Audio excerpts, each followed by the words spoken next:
Welcome to Nirmal Sir Academy. Your success is our mission. Join us today.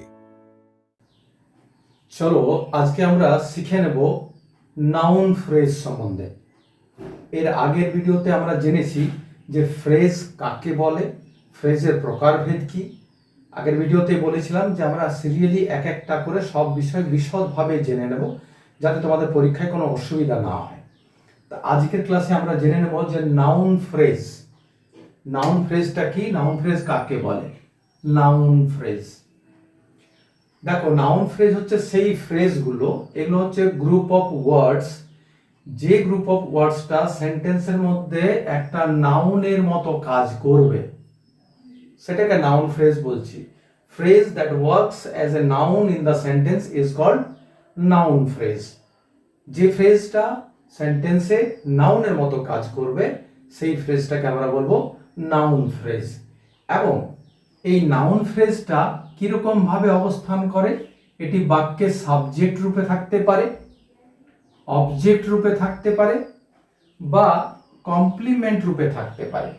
তাহলে তিন ভাবেই থাকতে পারে নাউন ফ্রেজ, ভালো করে বুঝে নেবে। দেখো এক্সাম্পল দিয়ে আমরা বুঝে নিচ্ছি। এক নম্বর হচ্ছে playing football is my hobby. এটা একটা sentence, playing football is my hobby. তাহলে এখানে হচ্ছে প্লেইং ফুটবলটা, এটা একটা ফ্রেজ। আমি এর আগের বারেই বলেছিলাম যে ফ্রেজ কোনটা, সেটা হচ্ছে গ্রুপ অফ ওয়ার্ড যেখানে সাবজেক্ট ভার্ব পেয়ার থাকবে না।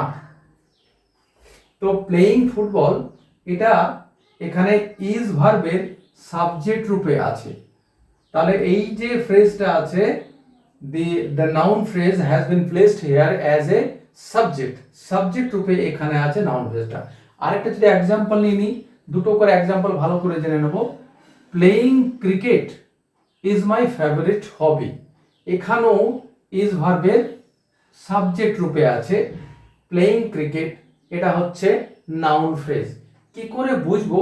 সহজ উপায় হচ্ছে হোয়াট দিয়ে আমরা প্রশ্ন করব। যেমন প্লেইং ফুটবল ইজ মাই হবি, যদি আমি প্রশ্ন করি হোয়াট ইজ মাই হবি, তাহলে হোয়াট প্রশ্নের উত্তর দিচ্ছে প্লেইং ফুটবল, তার মানে এটা সাবজেক্ট রূপে এখানে আছে, এটা হচ্ছে নাউন ফ্রেজ। এখানেও what is my favourite hobby, তাহলে হচ্ছে playing cricket is my favourite hobby. Playing ক্রিকেটটা হচ্ছে নাউন ফ্রেজ এবং এটা সাবজেক্ট রূপে ব্যবহৃত হয়েছে। এখানে আরেকটা এক্সাম্পল আছে, to help the poor is a noble work. What is a noble work? To help the poor. তাহলে এটাও হচ্ছে একটা নাউন ফ্রেজ, এটাও সাবজেক্ট রূপে বসে আছে। Clear? I like reading story books, এখানে দেখো লাইক ভার্বের অবজেক্ট রূপে ব্যবহৃত হয়েছে, অর্থাৎ এই যে নাউন ফ্রেজটা it is here placed as an object, it has been used in this sentence as an object. তাহলে এটা এখানে অবজেক্ট রূপে ব্যবহৃত হয়েছে রিডিং স্টোরি বুকস, তাহলে এটাও নাউন ফ্রেজ কিন্তু এখানে ব্যবহৃত হয়েছে অবজেক্ট হিসাবে। আবার একটা এক্সাম্পল নেব, they decided to visit Kolkata. What did they decide? To visit Kolkata. তাহলে আনসারটা পেলাম টু ভিজিট কলকাতা, তার মানে এটা হচ্ছে নাউন ফ্রেজ এবং এই নাউন ফ্রেজটা ডিসাইডেড ভার্বের অবজেক্ট রূপে ব্যবহৃত হয়েছে। তাহলে আমরা এখানে বলেছিলাম যে নাউন ফ্রেজটা বাক্যে সাবজেক্ট, অবজেক্ট আর কমপ্লিমেন্ট হিসাবে ব্যবহৃত হয়। তাহলে আমরা সাবজেক্ট রূপে বুঝলাম আর অবজেক্ট রূপেও বুঝলাম, বাকি থাকলো কোনটা? কমপ্লিমেন্ট। এটা কিন্তু বেশিরভাগ স্টুডেন্টসদের ক্ষেত্রে একটা কনফিউশন তৈরি করে এবং একটু বুঝতে অসুবিধা হয়। তাহলে তার আগে আমরা জেনে নেব যে কমপ্লিমেন্টটা কি জিনিস। What is complement? কমপ্লিমেন্ট হচ্ছে এমন একটা শব্দ বা ফ্রেজ যেটা লিঙ্কিং ভার্বের পরে বসে। লিঙ্কিং ভার্ব, লিঙ্কিং ভার্ব কোনগুলো? লিঙ্কিং ভার্ব হচ্ছে am, is, are, was, were, seem, become, look ইত্যাদি। এই ভার্বগুলো হচ্ছে লিঙ্কিং ভার্ব। এই লিঙ্কিং ভার্বের পরে বসবে কোনটা? বসবে কমপ্লিমেন্টটা, এবং বসে কি করবে? সাবজেক্ট সম্বন্ধে সম্পূর্ণ তথ্য দেবে। যে সাবজেক্ট, সেই সাবজেক্টের সম্বন্ধে কথা বলবে। তার সম্বন্ধে সম্পূর্ণ তথ্য আমাদেরকে দেবে, সেইটাই হচ্ছে কমপ্লিমেন্ট। তাহলে ভালো করে বুঝে নেবে কমপ্লিমেন্ট বসে কোথায়, লিঙ্কিং ভার্বের পরে।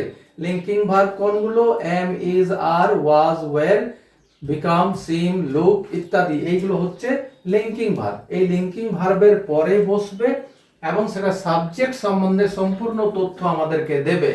তার মানে স্ট্রাকচারটা থাকবে সাবজেক্ট, তারপরে লিঙ্কিং ভার্ব, তারপরে কমপ্লিমেন্ট, এরকম স্ট্রাকচার থাকবে।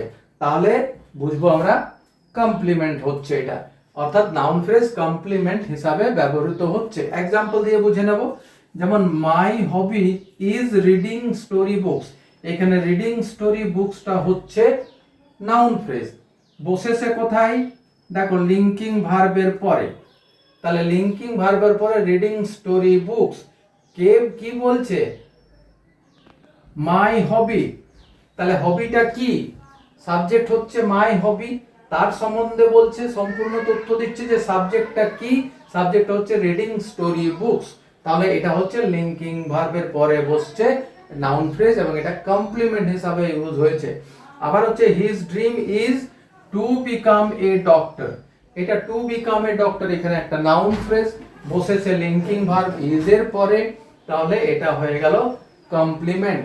তাহলে মেইন জিনিসটা হচ্ছে যে কমপ্লিমেন্ট বসবে কার পরে, লিঙ্কিং ভার্বের পরে। লিঙ্কিং ভার্বের পরে বসবে এবং ওই সাবজেক্টটার সম্বন্ধেই বলবে। তাহলে প্রথমে সাবজেক্ট, তারপরে লিঙ্কিং ভার্ব, তারপরে কমপ্লিমেন্ট।